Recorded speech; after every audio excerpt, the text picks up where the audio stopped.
I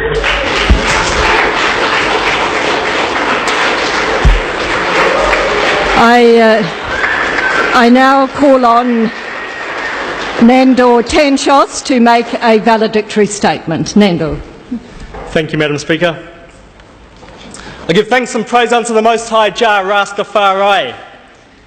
I give greetings to all in the name of the Holy Trinity, the Almighty Father, the Divine Mother, the Child that is love made life. I greet the members of this House for the last time as one of you.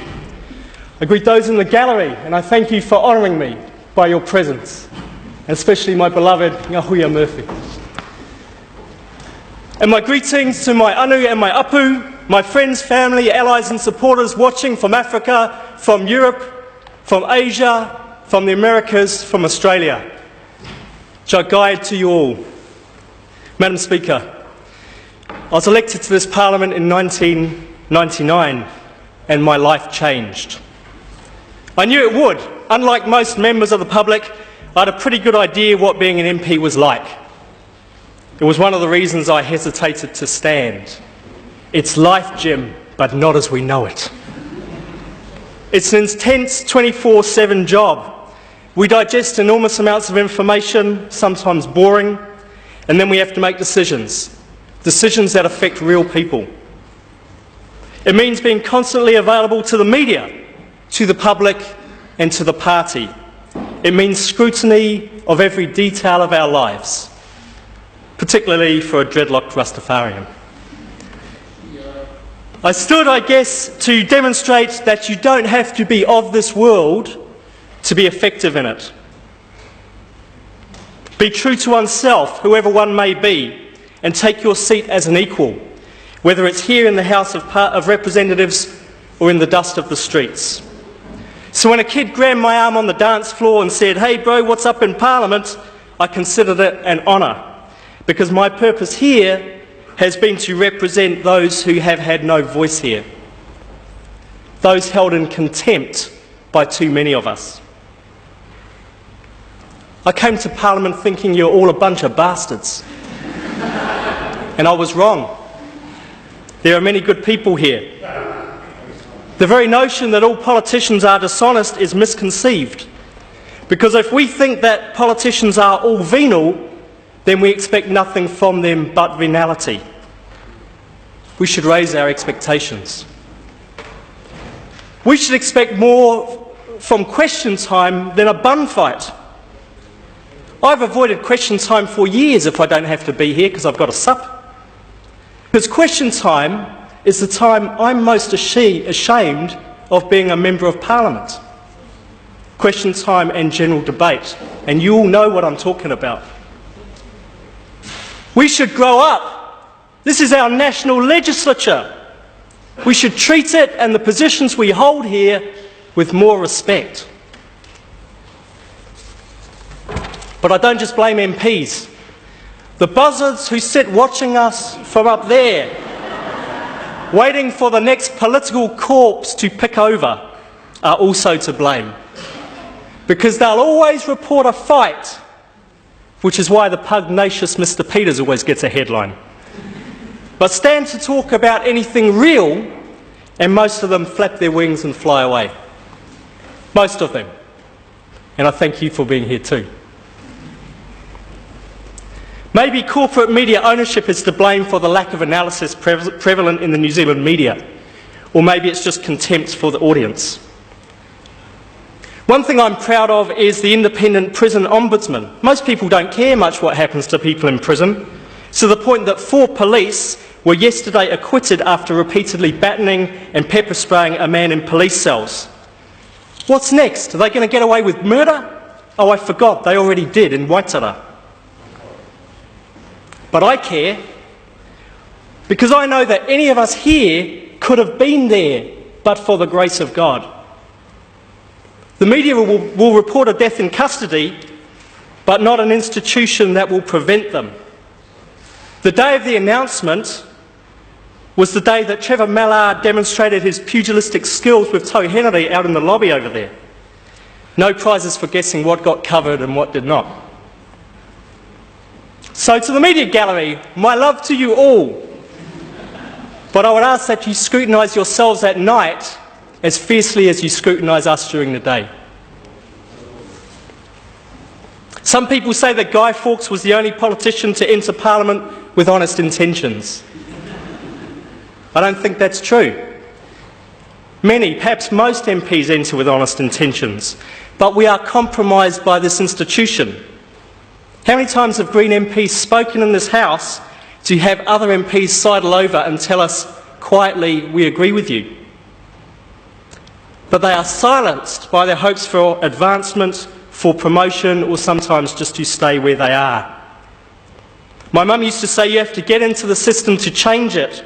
It's true that we need good people working within, but the danger is the system changes us as much as we change the system, if not more. And that's why I'm leaving. After 9 years, and for those members of the public who judge the behaviour of others by their own standard, no, there are no perks coming to me. After 9 years, it's time to cleanse my soul. So to all members of this House, from the most senior to the newest entrant, I pray for you that you remember the light that shines within us, so you can light a path for yourselves and for others. Because the problem is not how many people enter this place with honest intentions, but how many people leave with them intact. It's easy to slip. We become bloated by self-importance. People open doors for us, they clean our offices at night, they provide us with advice and support, and they wait on our decisions. And many thanks to all the people who do that, the friendly security, the select committee staff, advisors and cleaners. And my thanks to the fantastic Green Party staff who are up there, who are so critical to the work we do as MPs. You guys rock! But my thanks also to those outside this place who research and campaign, because Parliament relies on the free work done by NGOs and ordinary people coming to select committees and raising awareness in the public about issues of importance.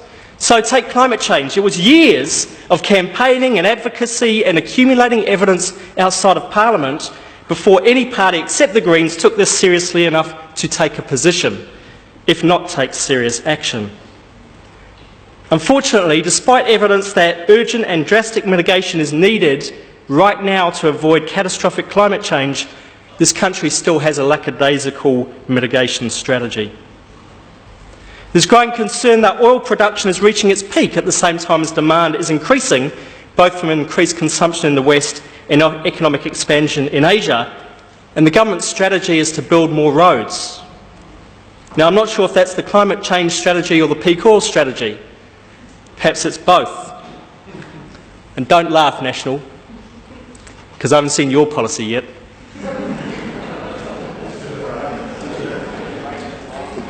I haven't even begun to talk about metals depletion or the food insecurity and political instability that will result from climate change and peak oil, or about the sustained economic recession that will result as the global economy crashes into the ecological limits of our planet.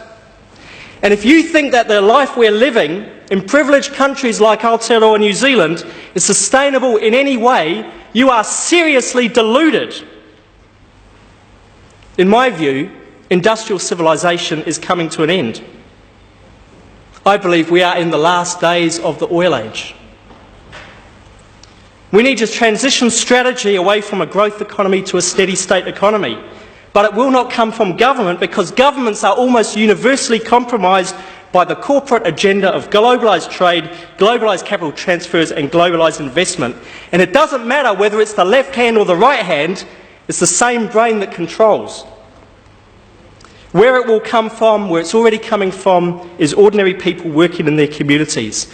From doing transition towns, permaculture design, better transport campaigns, community sustainability plans. And I pay tribute to those far-sighted ones who are showing us the way, because as the saying goes, when the people lead, the leaders will follow. We need to make a major redesign if we want to build resilient systems that provide genuine food security, genuine energy security, and allow us to live rich, abundant and meaningful lives in a sustainable way. To do that, I believe we need a technological reform so that the protection of the integrity of ecosystems is a primary design element rather than a clip-on. We need economic reform to build a steady-state economy. In particular, I believe we need land reform, where security of tenure is based on use rights rather than paper ownership, and to free up land for smallholders, because growing evidence suggests that the most productive farming systems are small-scale, diverse cropping, organic systems. They're not the most profitable under our current distorted economic framework, but they are the most productive. And they will become even more important as the cost of running farm machinery and producing synthetic fertilisers and pesticides grows. And lastly, we need constitutional reform. We have a bizarre notion in this country that the Queen is the source of justice and power. I say, fire burn that rascal. I hope to see the day that New Zealand becomes a republic, decentralises political power and recognises the right of tangata whenua to their tino rangatiratanga. People get confused by that. The version of the treaty signed by Governor Hobson, signed by 512 of the 559 or so chiefs that signed, the version recognised in international law under the doctrine of contra preferendum was the Māori language version that did not cede sovereignty to the Crown, but it did affirm the tino rangatiratanga of hapu. And we Pākehā people make a mistake, in my opinion, if we say we don't want that for Māori people. We should say, of course we support that. And what's more, we want some for ourselves. Because I don't believe that this parliamentary system works very well for anyone except MPs and corporate lobbyists. Madam Speaker, one of the first things I did on entering Parliament was buy a watch. And since then, I have been shackled to the system. I've been cuffed to the prison bars of time, or at least the prison that we make of time. This arbitrary Roman calendar disconnects us from the natural rhythms of life and of the planet. And so today, I remove that shackle because when I look at the state of our rivers, our atmosphere and our people, I don't need a watch to tell me what time it is.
Order.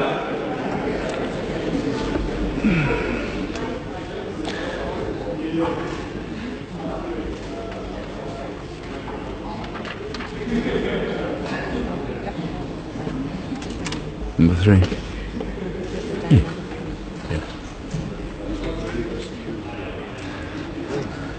Order. The House will continue with its normal business.